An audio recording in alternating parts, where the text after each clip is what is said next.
এভাবে প্রতিবাদকে থামিয়ে রাখা যাবে না দিদি।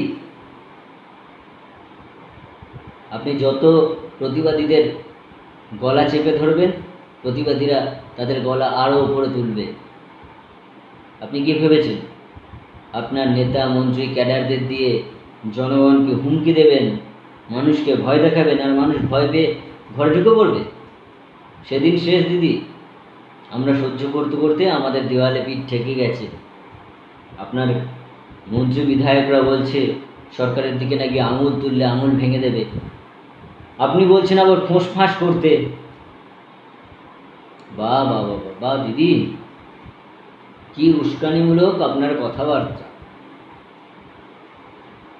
এইভাবেই কি আপনাকে এনেছিলাম?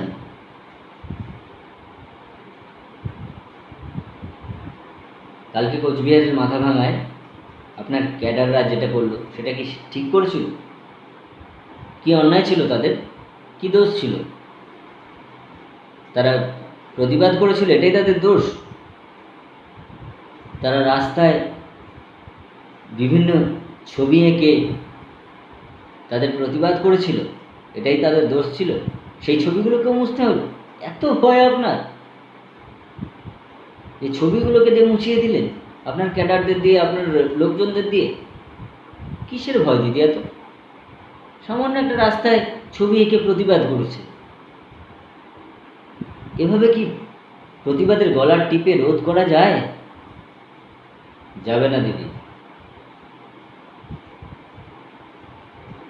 আপনি এই গণ আন্দোলনকে চাপা দিতে পারবেন না। আন্দোলন চলছে, চলবে।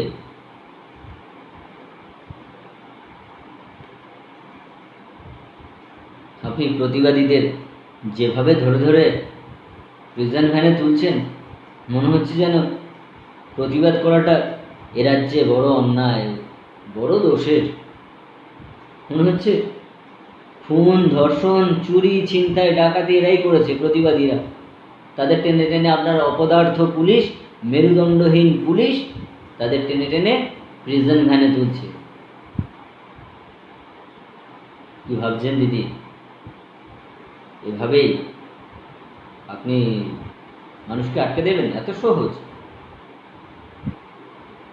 আপনাকে এনেছিলাম আমরা সকলে মিলে আপনাকে এনেছিলাম,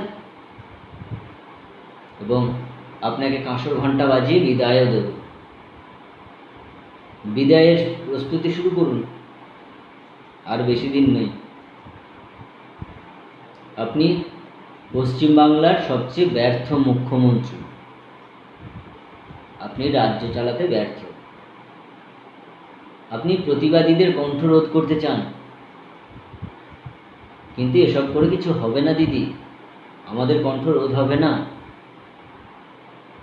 আমরা আন্দোলন করছি, করব, আন্দোলন চলবে।